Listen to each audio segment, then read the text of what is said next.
C'est parti pour notre séjour à l'Orgère avec la carte de France, avec, je pense que Paris est situé au nord-ouest des Alpes et nous sommes nous serons pas très loin de la frontière italienne, c'est-à-dire nous serons à l'ouest de Turin. Je reprends. Je centre la carte, on voit apparaître ce qu'on appelle être la poule avec la vallée de la Tarentaise et la vallée de la Maurienne, le ventre de la poule. Si je fais apparaître les plans, les cartes, vous voyez, c'est peut-être plus clair comme ça. Donc ces cartes ressemblent fort à ce qu'on a dans la classe. Et donc la Maurienne ici, la Tarentaise au-dessus, elles se rejoignent par le col de l'Itran ici. Donc on voit apparaître Saint-Jean-de-Maurienne et Modane. Modane qui sera la destination intermédiaire qui nous permettra d'aller à l'Orgère. On a calculé la distance Saint-Jean-de-Maurienne-Modane sur différentes classes, sur environ une trentaine de kilomètres. Je recentre encore un petit peu, je zoome, voilà, et je vais maintenant...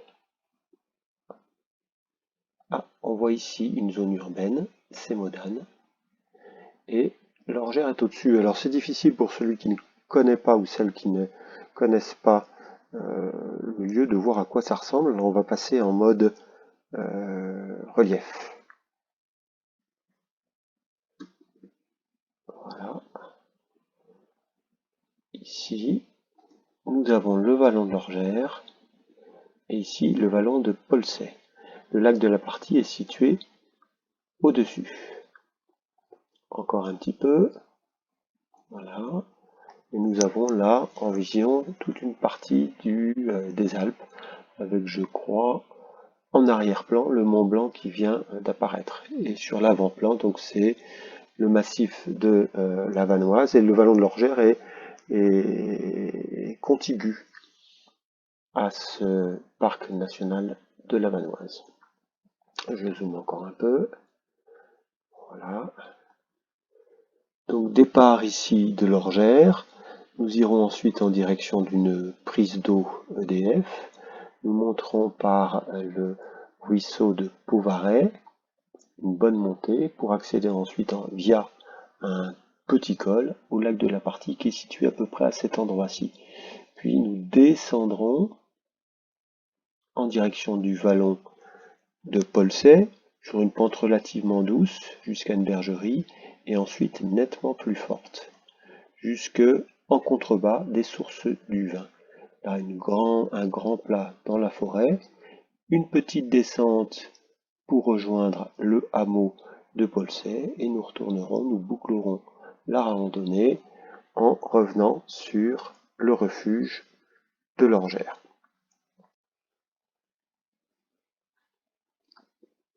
Alors on aime bien avoir une idée de comment va être la pente. Donc on partira du refuge de l'Orgère, on notera l'altitude de départ, l'altitude au niveau de la prise d'eau, l'altitude au niveau du haut du torrent, le lac de la Partie avec un petit passage de col ici, à nouveau un petit passage de col, la descente vers la cabane, la source du vin, un cheminement à plat dans une zone forestière, une petite descente avec des écailles en pierre assez remarquables, retour au hameau de Polsey, et ensuite on boucle jusqu'au refuge de l'Orgère. Alors le profil de pente, il ressemble à peu près à ceci, c'est ce que nous allons construire, c'est notre objectif. On partira, ce sera plat, on monte jusqu'à un col, le lac se situera par ici, puis descente un peu plus accentuée jusqu'à la source du vin, le grand plat, la descente au hameau de Polsey et le retour au refuge de l'Orgère. Donc avec en abscisse la distance parcourue et en ordonnée l'altitude atteinte. Donc on va naviguer entre 1850 mètres et 2504 mètres. Pour notre navigation, on s'aidera également d'une carte comme celle-ci avec nos points remarquables que nous annoterons. Donc ici le refuge de l'Orgère, le point d'eau, le lac de la Partie, la source du vin, le hameau de Polsey et le retour jusqu'à l'Orgère.